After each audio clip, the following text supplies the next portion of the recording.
What's up, guys? This is Keir from strengthcoachnetwork.com doing another reaction video for you today. Before we jump into this video, I need to give credit to Pierre Jean Vazel for the original video. PJ is an international track and field coach from France. He's worked with a host of elite level athletes, including world champions. Go to his channel, subscribe to his channel, check out the original video, and be sure to also check out the accompanying article that he wrote for Simply Faster with regard to his thoughts on the video that we're going to talk about today. The video in question is Usain Bolt's warm-up prior to his 200-meter world record in 2008 at the Beijing Olympics. Pierre Jean Vazel had the good fortune to be in the same place at the same time as Usain Bolt in 2008 and 2009, and he obviously knew it was going to happen, so he recorded Bolt's warm-ups on both of these occasions.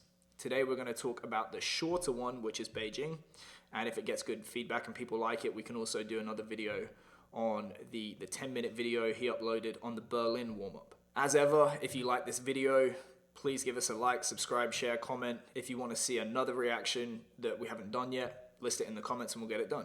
So there's a couple of reasons that I wanted to do a reaction to this video.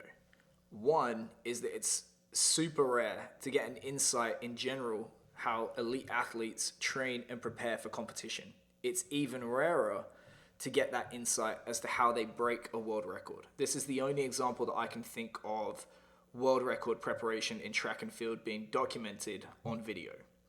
The second reason is that this video flies somewhat in the face of conventional thinking that we learned, certainly in the UK and North America, about how you need to prepare to perform at the elite level. If you wanted to be facetious, the title for this video could be "Man runs progressively faster and breaks a world record." I'm going to give you a spoiler alert.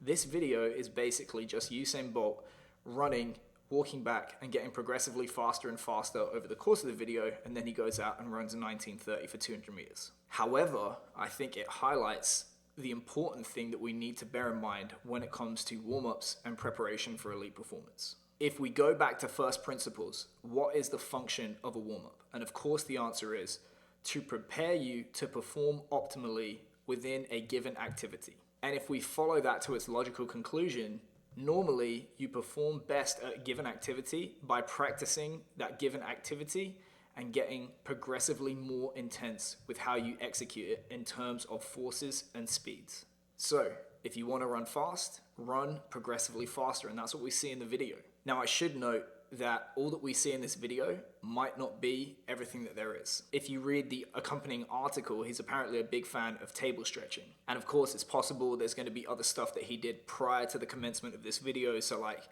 extensive jogging, mobility, anatomical movements, some general calisthenic stuff. But it does appear that the moment the camera went on, this is all he did up until the moment that he broke the world record. The thing that jumps off the page to me about this warm-up is two things. One, there's a careful management of intensity, and two, there's this gradual progressive increase in intensity that's very, very seamless.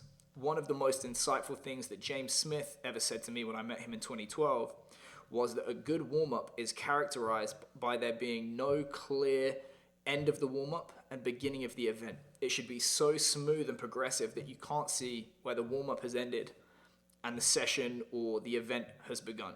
Obviously, we can see it in time, but in terms of the activity, they should be fairly indistinguishable. So how do you manage the intensity of a warm-up for track? Well, in my mind, there are going to be two clear issues or problems that we need to try and avoid with running.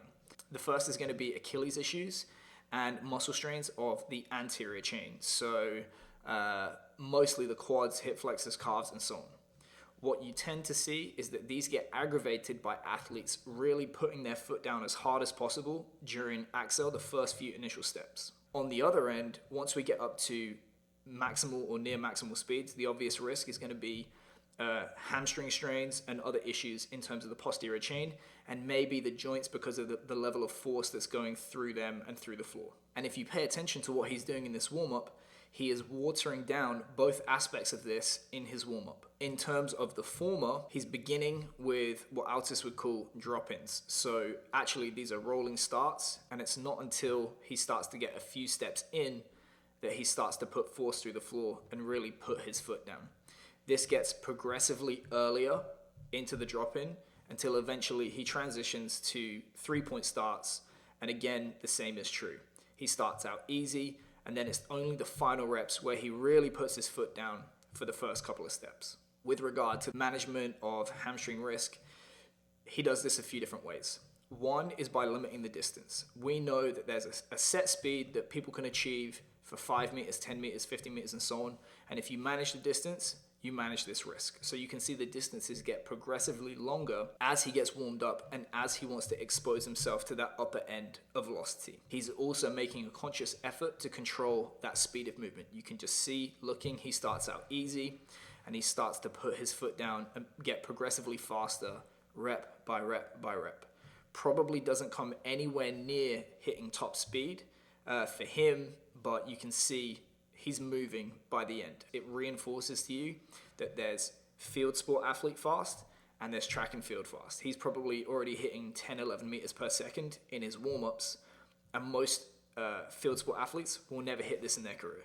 You can also see a little bit of this video where the camera gets flipped to one of the American sprinters performing all of these very pretty A, B, C skips, karaokes, all this different multi-directional stuff in the warm-up. And that is very reflective of the way that we're taught and the way that we learn in North America and Europe as strength coaches. And yet Usain Bolt is the one that goes out there and just blows the competition away with, at the time, the biggest winning margin in the 200 meters in Olympic history. Now, is this ABC skip, multi-directional stuff making the American sprinters faster? The answer clearly is no. Is it slowing them down? Probably also no. But it does reinforce how much of the fat that we can trim away and still have an effective warm-up and still help athletes to run fast. If we keep the main thing, almost nothing else really matters. Although, of course, we do have to factor in psychological factors. Athletes are creatures of habit. Routine is very, very important. And often, me as the coach, I will make some sacrifices physiologically or logistically to make sure that athletes are happy and that they're going through their routine, because it's more important that they finish the warm-up feeling good than anything else. But this was just a nice aside to see the differences between the countries in how athletes and coaches are taught how to prepare for events. So a couple of observations that Pierre Jean Vazel made from this video and the warm-up in Berlin is that there is a progressive increase in both stride length and stride frequency from rep to rep, as we would expect. He goes from 2.33 meters per stride to 2.77, and his frequency rises from 3.33 to 4.4 strides per second, which is a little bit below what you would expect for elite international track and field. Sprinters tend to hover around 5 strides per second, but Usain Bolt was towards the lower end. So it's possible that he just left a little bit in the tank to carry it into the race, or that this was actually the stride frequency that he would see in competition. However, anecdotally, the main thing that Pierre Jean Vazel talked about in the change from rep to rep of this warm-up was the speed and force of the foot coming down to attack into the floor.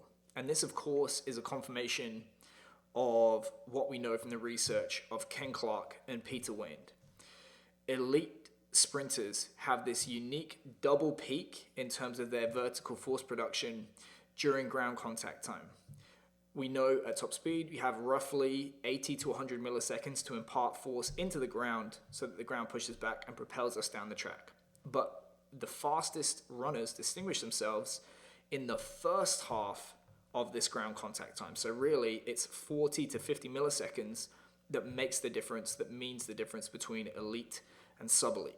Now, obviously, we don't have time to do this in a conscious manner or wait until we're in contact with the floor and then contract and try and produce force. So the only option that we have left is to try and generate maximum force and momentum prior to ground contact time and then transmit as much force as possible into the floor via a stiff foot-ankle complex and a very, very stiff Achilles tendon. And you need both of these pieces in place to run very, very fast. The analogy is the hammer and the nail. A stiff foot-ankle complex is the nail, it's the transmitter of the force, but ultimately it needs a big force behind it in the form of the hammer namely the thigh and the speed that the thigh is pushing that foot into the floor. And of course, Usain Bolt was a master of both. Interestingly enough, the only thing that comes close to a drill in this video is him emphasizing that switching speed of the thigh, attacking down into the floor. So I thought this video offered a fantastic insight into the preparation for a world record. And if we're paying attention, it should raise a discussion between two opposing schools of thought. One school of thought says that the faster you run, the higher your outputs. Actually, the longer warm-up you need to get ready to run fast. This is like the F1 versus the daily driver. Daily drivers, you can just switch them on and drive. F1 cars need a lot of prep and a lot of work to drive fast, otherwise they're going to blow up. Conversely, you've got people like Henk Krijnhoff who would say, well, actually, the more alactic an event is, the less warm-up you need to do to perform at your best. Famously, he coached an athlete that got a late call or missed the call to line up for her race, and she literally ran to the blocks, got in the blocks, and set a personal best and I believe a national record. So it can be done. You also have to remember that anecdotally, Usain Bolt was notoriously lazy and did not like to do a lot of work. So it would make sense that he would prefer a shorter warm-up.